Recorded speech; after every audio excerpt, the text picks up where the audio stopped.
여기에 한 관원이 있습니다. 그는 경제적으로 부유한 자였어요. 거기에다가 율법까지 아주 잘 지키고 있으니 그 마음에 자부심이 있습니다. 사람들 앞에 자신감도 있어요. 그러다가 어느 날 많은 사람들이 운집해 있는 것을 보게 되는데 예수라고 하는 젊은 청년이 진리의 말씀으로 전하게 되니까 사람들이 그처럼 운집하여 경청하는 모습을 볼 때 그의 마음에는 엉뚱한 생각이 들었어요. 예수로부터 영생을 얻고자 저렇게 많이들 모였구나.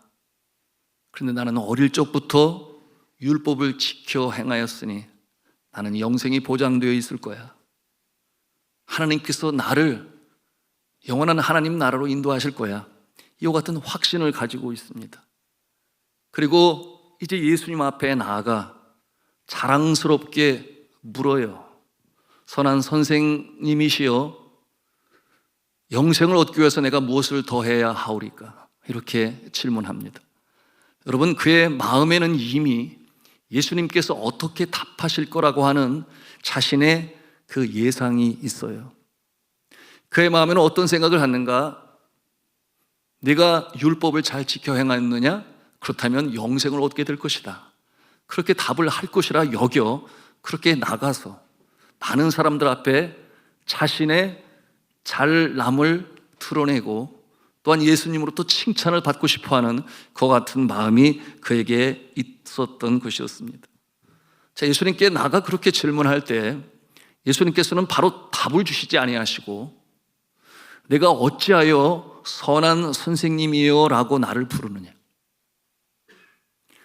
여러분, 성경 원어에 이 선한 선생님 중에 그 선하다의 뜻은 아가데라고 하는데, 여러분, 이 아가데는 그 뜻이 도덕적으로 완전하신 그런 뜻을 가지고 있어요. 그러므로 이 완전하신 아가데는 이 땅에 있는 사람이 아니라 하늘에 계신 하나님께 사용할 용어였던 것입니다. 성경을 가르치는 교사라면 랍비요 이렇게 부르면 될 것을 선한 선생님이요 이렇게 불렀을 때 예수 그리스도께서는 그러지 말아라 이렇게 말씀하시는 거죠. 그렇다면 이 부유한 이 관원은 왜 예수님을 그렇게 극존칭으로 그렇게 불렀겠습니까? 그와 같은 모습은 예수님을 더 높여서 자신을 좋게 보게 하게 하시기 위하여 그와 같은 용어를 사용했던 것이죠. 여러분, 과거에 3, 4 또는 5 공화국의 대통령 각하 굉장히 극존칭어를 사용했습니다. 그런가 하면은 북한에서는 이 회길,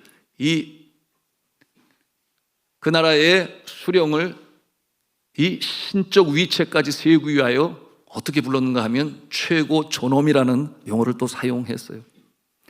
그러므로 이처럼 높임말을 통하여 예수님을 높이고 또 높이 띄우고 그러면서 예수님의 마음을 기쁘게 하고 자신은 칭찬을 받는 그 모습으로 그 용어를 사용했는데, 그런데 정작 예수님은 그 호칭으로 받기를 원하지 아니하시죠. 예수님이 뭐라고 그러십니까? 오늘 말씀에 보니 18장 19절에 있는 말씀이에요. 우리 같이 읽도록 하겠습니다. 시작. 예수께서 이르시되 내가 어찌하여 나를 선하다 일컫느냐? 하나님 한 분 외에는 선한 이가 없느니라. 아멘. 오히려 그가 사용한 용어가 그의 점수를 깎아먹게 되었어요. 예수님께서는 그에게 다가온 이 사람을 영적으로 꿰뚫어 보시죠. 그 마음을 다 아십니다. 그가 기대하고 예상하는 그 답변으로 예수님은 말씀하세요. 그 내용이 20절에 있는 내용인데 또 우리 같이 읽도록 합니다. 시작. 내가 계명을 안 하니 간음하지 말라, 살인하지 말라, 도둑질하지 말라, 거짓 증언하지 말라, 내 부모를 공경하라 하였느니라. 아멘.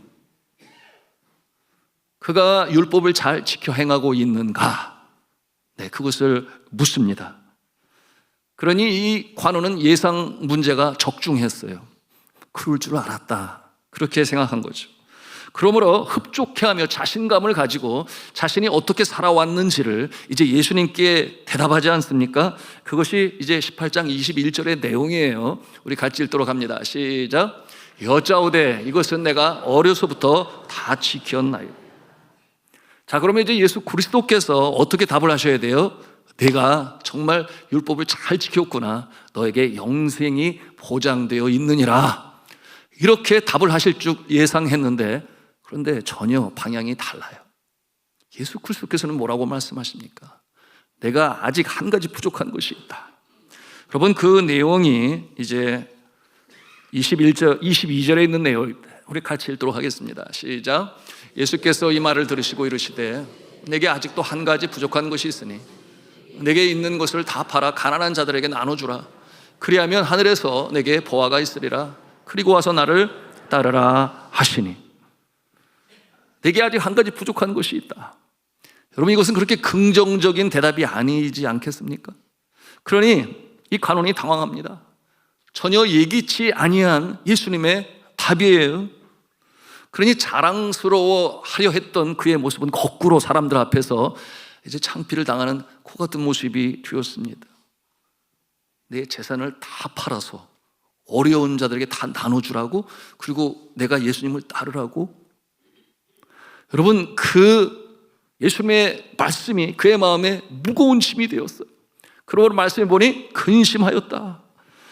자, 반응하는 그 모습이 이제 23절인데요. 우리 같이 또 일속하겠습니다. 시작. 그 사람이 큰 부자이므로 이 말씀을 듣고 내 심히 근심하더라. 그가 웬만큼 부자였으면 그렇게 큰 근심은 안 했을 것 같아. 가진 것이 많지 않았으면 근심할 것도 없을 것 같아. 그죠? 예, 그런데 가진 것이 많아서 그가 근심이 깊어졌습니다. 우리가 생각할 수 있어요. 큰 부자가 아니었으면 이런 근심도 안 가졌을 텐데. 이렇게 생각하시는 분이 이 자리에 계신가요? 네, 있으실 거예요. 여러분, 이런 재미난 얘기를 제가 들었는데요. 강 건너 마을에 큰 화재가 났어요. 그래가지고 많은 집들이 화염에 이렇게 쌓여가지고 정말 큰 난리가 났는데, 정작 강 이쪽 편에 있는 한 사람이 있었으니 그는 거지예요.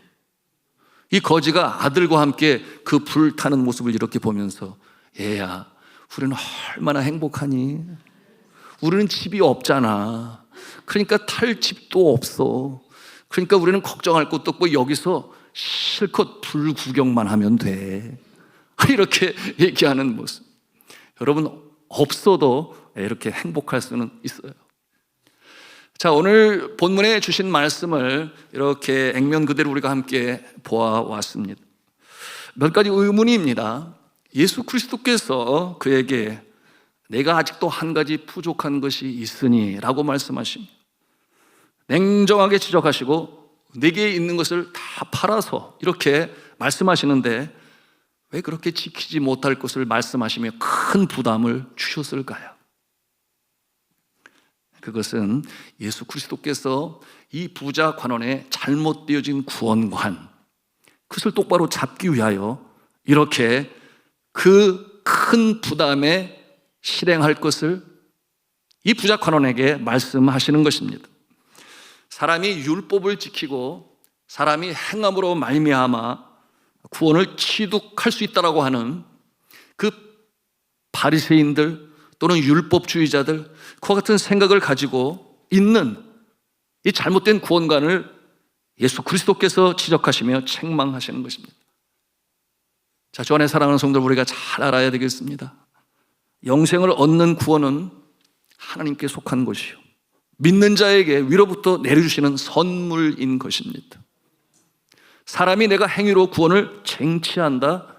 여러분, 이와 같은 모습은 세상 많은 종교에서 우리가 볼 수 있지만, 그러나 우리가 믿고 따르는 진리는 그렇지 아니에요. 여러분, 인간의 공력으로, 노력으로 구원을 얻을 수 있다. 여러분, 이와 같은 모습은 말씀드린 것처럼 기독교를 제외한 모든 이 세상의 종교들이 바로 그와 같은 모습으로 구원을 얻는다고 하니, 소위 이것을 가리켜서 뭐라고 하냐면 self power salvation 그래요. self power salvation. 무슨 뜻이겠습니까? 자력 구원이다. 내 힘으로 구원을 얻는다 라고 하는 그와 같은 생각이에요. 우리나라에 예로부터 전통적으로 내려오는 불교는 어떠합니까? 불교의 구원의 개념은 열반에 이르는 것이죠. 열반에 이르기 위하여 사람들이 꼭 깨닫고 알아야 할 것이 있습니다. 사성제 8정도라고 그렇게 알고 있습니다. 여러분, 이 사성제라고 하는 것은 첫째로 고성제인데, 인생의 현실은 괴로움으로 충만해 있다, 그것을 깨달아 알아야 한다. 두 번째, 집성제라고 그래요. 괴로움의 원인이 어디에 있는가? 번뇌 때문이라고 하는 거예요. 세 번째로는 멸성제라고 하는데, 번뇌를 없애면, 괴로움을 없애면 열반의 세계에 들어갈 수 있는데, 그와 같은 것은 괴로움 없는 이 열반의 세계에 들어가기 위해서 멸성제를 깨달아 알아야 하고, 그리고 네 번째 마지막이 이제 도성제라고 그러죠. 이 도성제는 그 열반에 들어가기 위하여, 번뇌를 없애기 위하여 지켜야 할 8가지 정도가 있다. 그게 이제 8정도죠. 이 시간에 8정도를 뭐 다 나눌 수는 없습니다만, 아주 간략하게 설명을 하면, 발을 정자를 사용해서 첫째는 정견, 바른 견해를 가져야 한다. 두 번째는 정사유, 바른 생각을 가져야 하고, 세 번째는 정어, 그래서 바른 말을 해야 하고, 그 다음에 정업, 바른 행동을 해야 되는데 꺼르마라고 하는 이 업을 잘 지켜 행하여, 그 다음에 정명이라고 그랬어요. 자신의 목숨에 대해서 똑바른 인생관을 가져야 하고, 그런가 하면 정진이라고 했는데 그것은 바르게 나아가야 하고, 그 다음에 정념이라고 그랬어요. 그것은 바른 기원을 할 수 있어야 하고, 마지막 정정이라고 했습니다. 그건 뭐냐 하면 바른 선정을 해야 된다. 이렇게 해서 8가지인데 반드시 잘 지켜야 한다. 그런가 하면 세계의 제2위의 많은 이 신도들을 가지고 있는 이슬람교, 전 세계 인구의 25%나 돼서 그 인구가 20억 6,200만에 달하고 있어요. 이슬람교는 어떨까요? 이슬람교도 마찬가지예요. 잘 지켜 행해야 한다.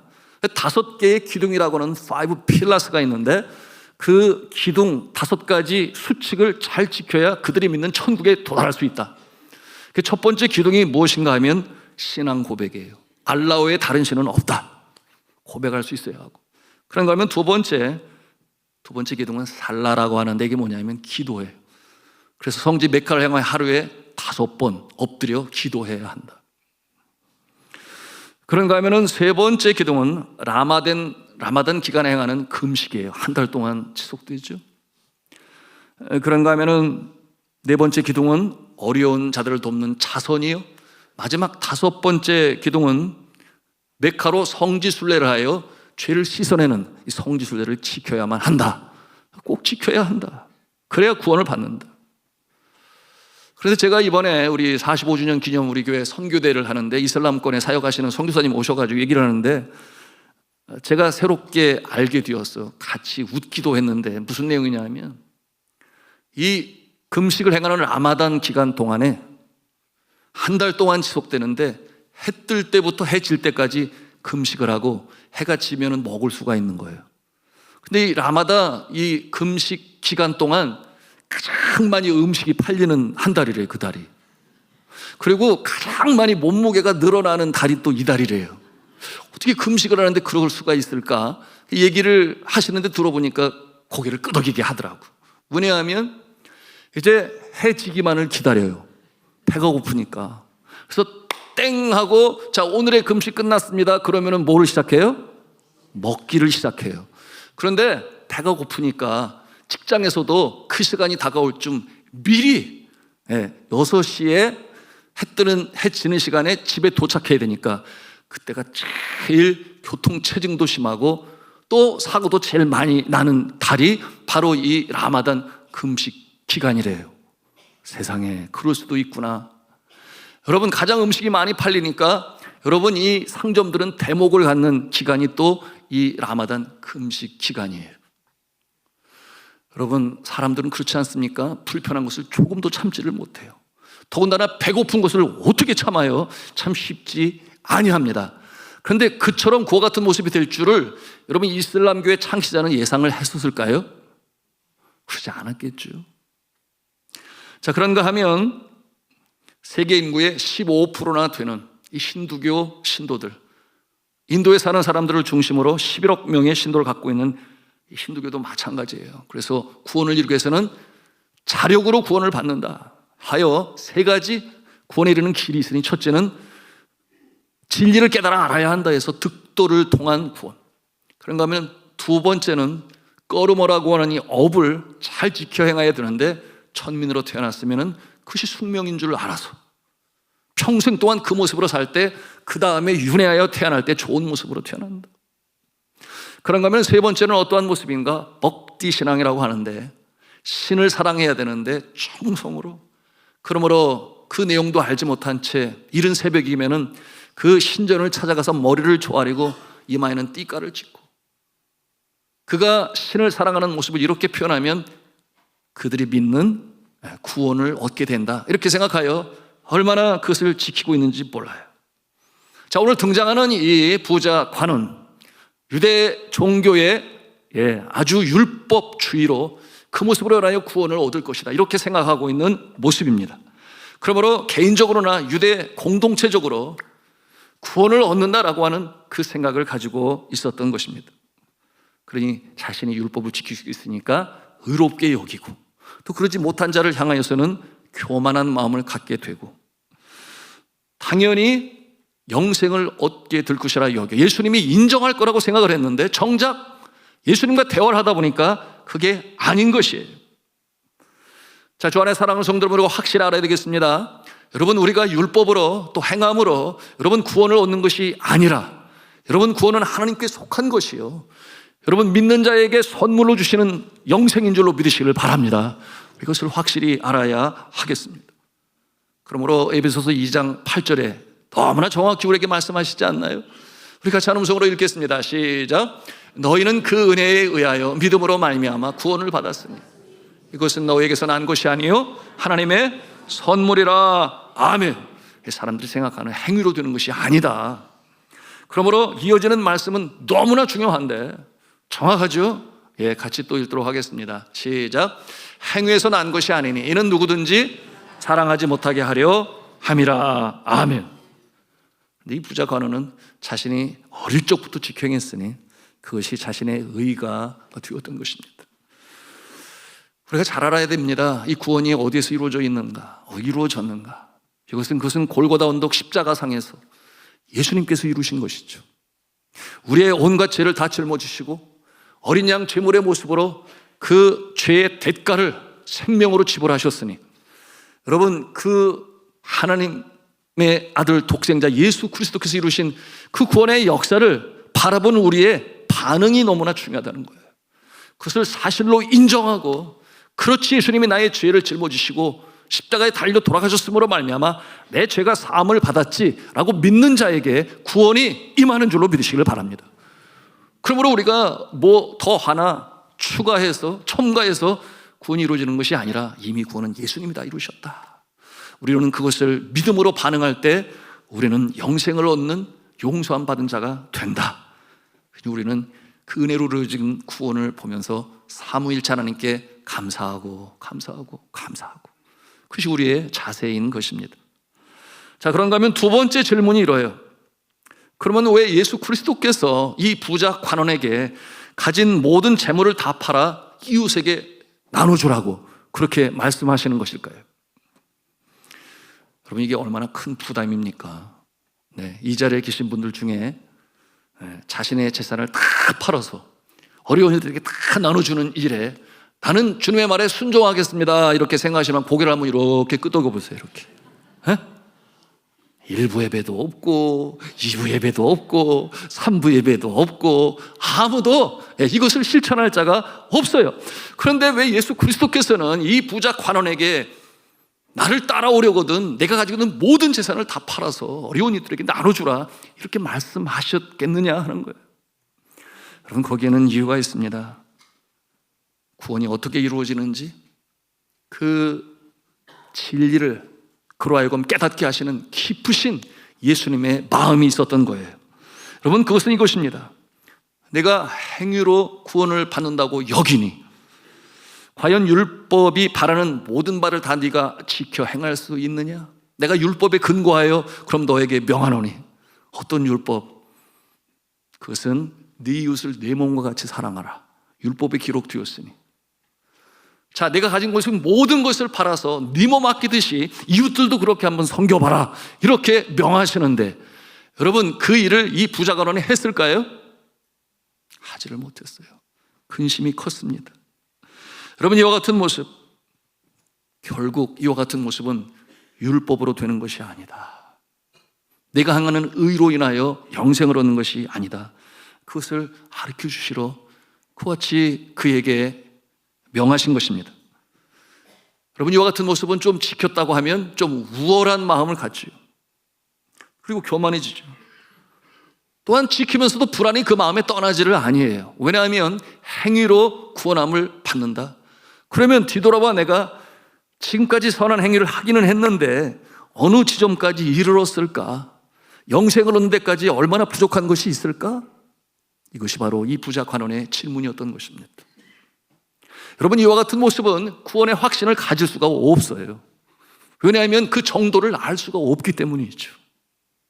그러므로 행위로, 선행으로 그것이 의가 되어 구원을 받는다? 아니다라고 하는 것을 우리 예수 그리스도께서 가르쳐 주시는 것입니다.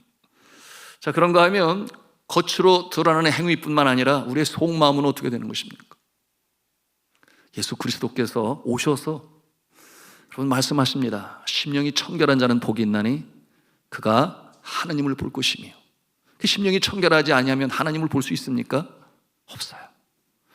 마음까지도 꿰뚫어 보시는 하나님, 우리가 어떤 말을 할 때 그 이전의 생각을 미리 아시는 하나님, 그 하나님 앞에 숨길 것이 아무것도 없어요. 그런데 이 세속적인 마음을 가지고 있는 그와 같은 모습이 그 선한 행위로 또 선하지 못한 마음으로 구원을 받는 것입니까? 아니라는 거예요. 솔로몬은 누구보다도 이 내용을 잘 알고 있었죠. 그러므로 열왕기상 8장 39절에 그가 우리에게 알려줍니다. 같이 읽겠습니다. 시작. 주는 계신 곳 하늘에서 들으시고 사하시며 각 사람의 마음을 아시오니 그들의 모든 행위대로 행하사 갚으시옵소서. 주만 홀로 사람의 마음을 다 아심이니이다. 아멘. 그렇습니다. 하나님은 겉만 보시고 심판하시는 것이 아니라 마음까지도 보시는 분인데 과연 그와 같은 주님의 불꽃 같은 눈앞에 의롭다 설 자가 누가 있겠느냐? 지금 이걸 가르쳐 주시는 거예요. 자, 그렇다면 주님께서 이 부자 관원에게 바라시는 것은 무엇이겠습니까? 오늘의 가르침을 통해서 말이죠. 정말 자신의 모든 소유를 다 팔아가지고 어려운 이들에게 나눠주는 것을 바라시는 걸까요? 그렇지 아니하죠. 부분적으로는 그럴 수 있어요. 그보다는 이것을 바라시죠. 내가 지금까지 지킨 행위로 인하여 교만하였음을 회개합니다. 내가 지킨 그것이 나가 의가 되어 그것으로 구원을 받을 수 있다라고 생각한 것을 회개합니다. 오직 구원은 하나님의 베푸신 은혜를 통하여, 값없이 베푸신 은혜를 통하여 내가 주께로부터 영생을 얻을 줄로 믿습니다. 그 진리를 믿습니다. 이렇게 고백하기를 바라셨던 것이죠. 자, 오늘의 말씀을 통해서 배우는 중요한 진리 우리가 요약하여 세 가지로 정리를 해보겠습니다. 우리 같이 첫째 한음성으로 하겠습니다. 사람의 선한 행위는 한계가 있다.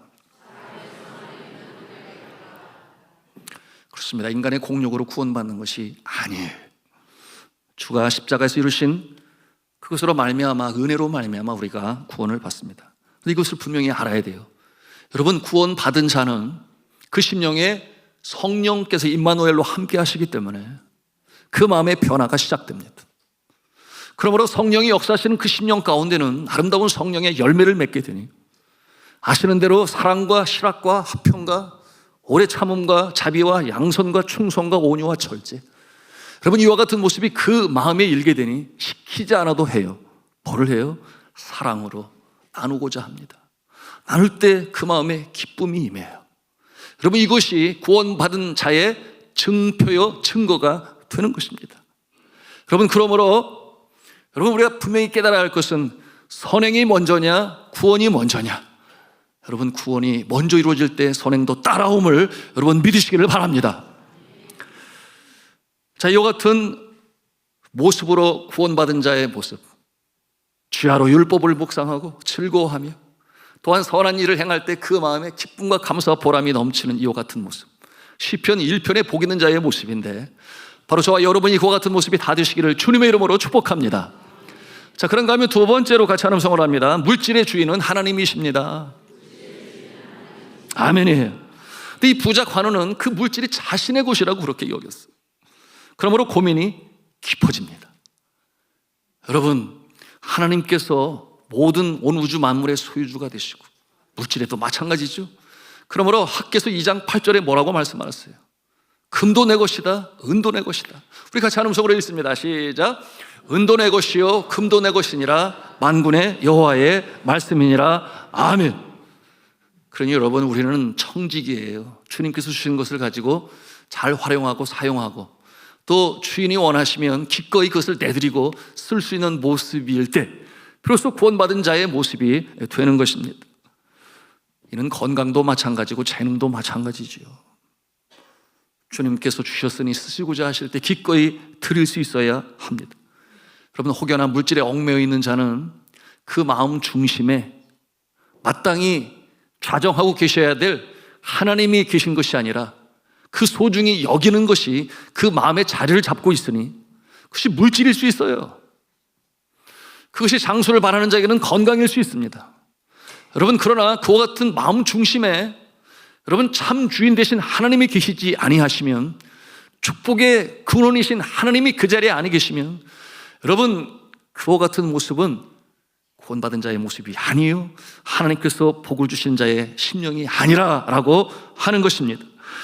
여러분, 주님께서 그 모든 세상 귀한 것의 주인이라고 믿고 그리고 내 마음에 행여나 채물이 주인되지 아니하는 이와 같은 모습, 너무나 중요한데 그와 같은 모습을 우리 주님께서는 사랑하시고 또 필요한 것도 채워주시고 또 사용하면 또 채워주시고 이와 같은 선순환 구조의 역사가 나타나는 거예요.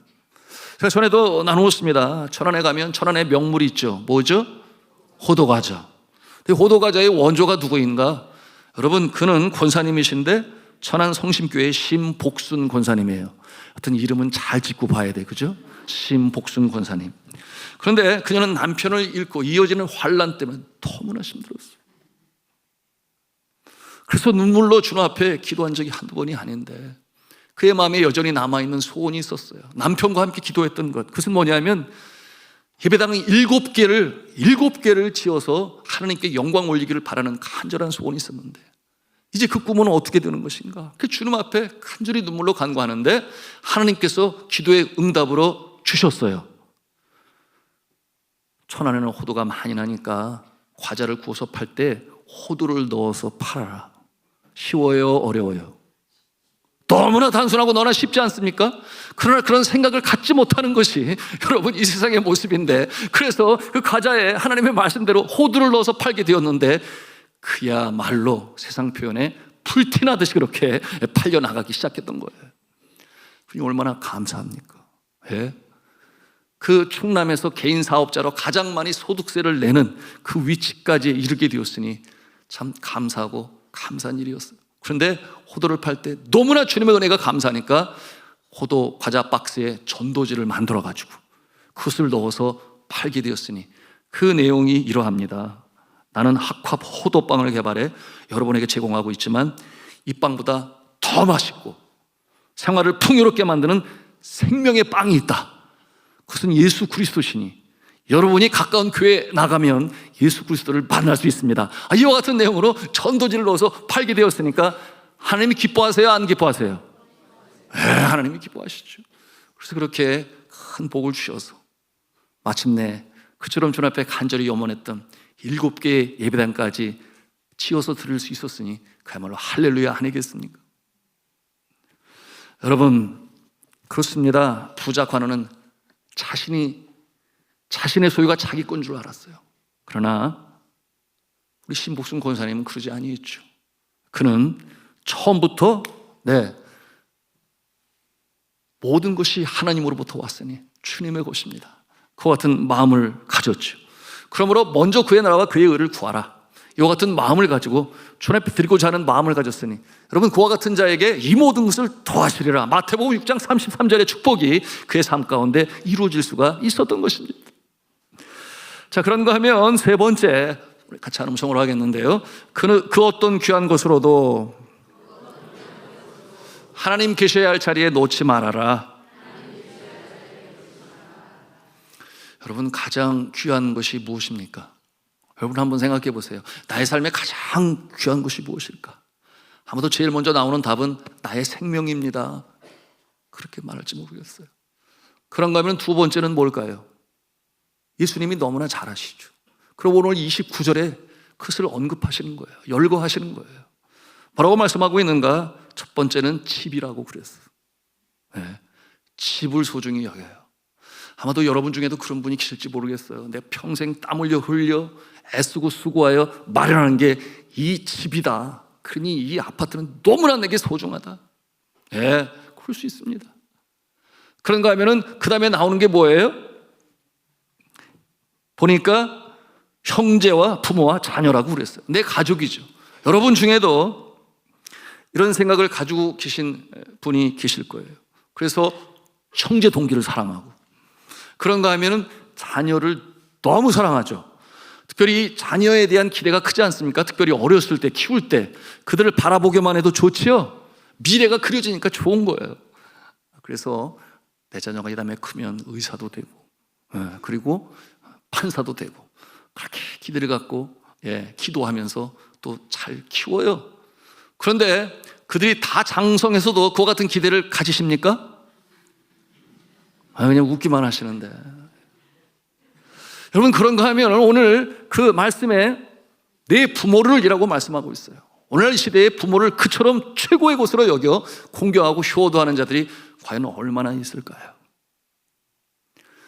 여러분, 혹여나 그들 중에는 부모님 그 자체보다도 그가 가지고 있는 어떠한 재산, 거기에 눈이 먼저 돌아가는 그런 모습들이 있어요. 이 자리에 계신 분이 그렇다는 게 아니라 믿지 않은 세상 사람들 중에 그와 같은 모습도 있습니다. 근데 주님께서는 말씀하세요. 그것을 최고로 귀한 것으로 여기느냐. 그런데 가장 높은 곳에 모시고 섬기고 예배할 그분, 여러분, 그분을 놓지 않고 그 귀한 것이라고 해서 그 높은 자리에 올려놓고 그것이 늘 내 마음에 살아 움직이고 또한 움직일 수 있는 원동력이 되고 그것이 요인이 된다고 한다면 그것은 아니다라고 주님께서는 말씀하시는 거예요. 그러므로 하나님의 나라를 위하여 너희 전토나 집이나 형제나 부모나 자녀를 버린 자마다 뭐라고 말씀을 하세요? 주님께서 책임지신다고 하신 말씀이 자 오늘 말씀에 있는데 30절 말씀에 우리 같이 읽도록 하겠습니다. 시작. 현세에 여러 배를 받고 내세에 영생을 받지 못할 자가 없느니라. 할렐루야. 이것이 바로 오늘 주님께서 우리에게 주시는 진리의 말씀인 것입니다. 미국의 역사 중에 미국인들이 깜짝 놀랄 만한 일이 있어요. 그래서 그들의 가슴판에 새겨진 사건이 있었는데 1923년 어느 날 시카고의 에드워드 비치 호텔에 미국의 최고의 부자라고 하는 사람들이 7명이 모이게 되었어요. 대서특필을 하게 된 거죠. 어느 정도 부자냐? 그들의 부를 다 합치면 미국 이 정부의 국고를 능가할 정도의 부를 가지고 있는 사람 7명이 모였어요. 대단하죠? 그런데 그 신문 기자가 그날을 시작으로 하여 이분들이 어떠한 모습으로 인생이 전개되는가 25년 동안이나 추적 조사를 하게 되었어요. 참 그 기자도 대단하죠. 그래서 25년 뒤에 이제 그 결과를 신문에 올리게 되었던 것입니다. 첫 번째 사람이었던 강철 회사의 사장 찰스 슈업은 25년 뒤에 물분의 거지가 되어 죽었어요. 두 번째 사람은 알서 카튼, 밀 농사로 거부가 된 사업가였는데 역시 파산하여 모든 것을 잃어버리고 쓸쓸하고 고독한 가운데 임종을 맞이했습니다. 세 번째 사람은 리차드 위트니는 뉴욕은행의 총재였습니다. 대단하죠? 뉴욕은행의 총재면. 그런데 자기를 둘러싼 여러 상황이 잘못되어서 감옥에 들어가서 참 고독하게 그 남은 여생을 보내고 있었습니다. 네 번째 사람은 알버트 홀, 미국의 재무장관까지 지냈어요. 감옥에서 막 풀려나와서 집에서 자신의 죽음을 기다리고 있었습니다. 그 다음에 다섯 번째 사람인 웰스프리트의 회장이었던 제시 리버모어라고 하는 분인데, 그는 인생의 끝을 극단적인 선택으로 마치고 말았습니다. 여섯 번째 사람인 국제은행 총재였던 리온 프레이저, 역시 자살로 자신의 삶을 마쳤습니다.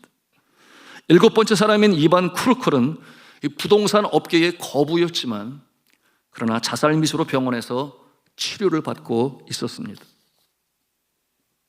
반면에 그토록 부자였고 누구보다도 더 많은 것을 가졌던 인물이 있었는데, 그는 인생의 가장 어려운 고난의 때에 그의 재물관이 바뀝니다. 그러므로 완전히 반전하는, 이 역전하는 모습으로 살게 되는데, 그분이 누구인가? 우리가 이렇게 잘 알고 있는 존 록펠러라고 하는 분이시죠. 존 디 록펠러. 그는 석유왕으로 억만장자가 되어 그의 나이 53세에 세계 최고의 부호가 되었습니다. 여러분 아십니까? 53세까지 행복한 삶을 살지 못했다고 그가 입으로 고백을 했어요. 그는 세상에 둘도 없는 악덕 업주였죠. 그 사람들이 그를 향하여 뭐라고 별명을 지어 불렀는가 하면 잔혹한 독점 자본가라, 그렇게 이름을 지어 불렀습니다. 그러니 그가 사업을 하면서 적이 많아져가지고 잠을 잘 때 불안해요. 항상 자신의 머리맡에는 총을 놓고 잠자야만 했습니다. 그러니 그 삶이 행복했겠어요. 그러던 중에 그는 알로피셔라고 하는 이 불치병에 걸리게 되는데, 여러분 그 병은 자신의 몸에 털들이 다 빠져나가니, 뭐 머리칼이니, 하여튼 겨드랑이 털이니, 여하튼 눈썹이니 다 빠져나가면서, 그러면서 몸은 초췌해지면서 빼빼 말라가는 그와 같은 병에 걸리게 되었는데, 의사로부터 결정적인 소식을 듣게 되죠. 이와 같은 상태로서는 1년을 살아가기가 힘듭니다. 그와 같은 선언을 듣게 된 그는 그날 밤에 잠을 이루지 못하고 많이 괴로워했습니다. 그렇지 않겠어요? 그래서 그의 마음에 생각이 드는 거예요. 그가 하루의 수입이 얼마인가? 100만 불을 벌어요. 100만 불은 오늘날로 말하면 14억 5천만 원인데, 여러분 그것이 나에게 무슨 소용이 있겠느냐? 그는 정작 먹지도 못하고 자지도 못하고 괴로운 날들을 보내야 했습니다. 그리고 그 허무한 생각에 밤잠을 이루지도 못하고 그 침대 앞에 엎드려 있었는데, 그런데 그 순간 하나님께서 그의 어머니의 기도, 그 어렸을 때부터 11조를 지키게 하셨던 어머니의 기도를 들으셨겠죠. 예, 그의 마음에 어떤 생각이 들었는가? Wealth is nothing, God is all. 일어나서 그가 일어나 외친 소리예요. Wealth is nothing, God is all. 부는 아무것도 아니다. 재물은 아무것도 아니다. 하나님이 모든 것이 되신다. 이와 같은 깊은 영적 깨달음이 오게 되었습니다. 그렇지 않습니까? 하나님이 전부가 되신다라고 하는 것은 그의 가치관, 인생관, 세계관, 물질관이 완전히 바뀌어서 하나님이 주인이 되신다, 이와 같은 고백으로 그가 드리게 되었던 것이에요. 그리고 그날 이후로 완전히 바뀌죠. 이제는 명목상 예배드리는 그런 모습이 아니고 정말 친정한 모습으로 주님 앞에 예배를 드리고, 그리고 하나님께서 그에게 허락하신 복을 나누기 시작했어요. 그래서 어려운 자들을 위한 이 의학 분야에, 교육 분야에, 그런 다음에 예배당을 많이 지었죠. 여러분 그는 노벨상의 그 이름이 유명한 명문학교죠. 시카고 대학을 설립하면서부터 24개의 단과대학 또는 종합대학교를 세웠습니다. 그리고 교회 건축을 도와서 4,928개의 예배당을 건축하게 됩니다. 그런데 놀라운 것은 그가 그렇게 변화된 이후에 입맛이 당기는 거예요. 잃었던 입맛을 찾게 되었고, 그런가 보면 자신은 잠을 잘 자는 거예요. 여러분 이와 같은 상황은 바로 하나님께서 그 인생을 새롭게 하셨던 것이죠. 네, 그러므로 의사들은 그가 55세를 넘기기 어려울 거다 그렇게 예상했는데, 그가 몇 세까지 사는가? 98세까지 장수를 하면서 하나님이 또 장수의 복을 주셨으니까 그렇게 살았겠지요. 여러분 그는 이후에 그처럼 복된 인생으로 살아갈 수가 있었던 것입니다. 자, 오늘 말씀을 마감하면서 우리의 마음에 꼭 담아야 할 것, 그렇지, 나의 삶의 최고봉, 그 높은 자리에는 바로 하나님이 계셔야 하지. 내가 그 하나님을 전심으로 섬길 때 하나님께서 우리의 삶을 인도하시고 주장하시지. 여러분, 이와 같은 마음을 우리의 마음에 담아야 하겠습니다. 자, 오늘 말씀의 제목이 있는데 같이 찬음성으로 하겠습니다. 그 어떤 귀한 곳으로도 하나님의 자리를 대체하지 말아야 합니다. 하나님의 자리를 대체하지 말아야 합니다. 그렇습니다. 여호와 하나님은 우리의 모든 것이 되십니다. 여호와 하나님은 우리의 삶의 주님이 되십니다. 우리가 그와 같은 모습으로 살아갈 때 우리의 삶의 질서가 잡히고 우리의 삶에 놀라운 역사가 나타나게 될 것입니다.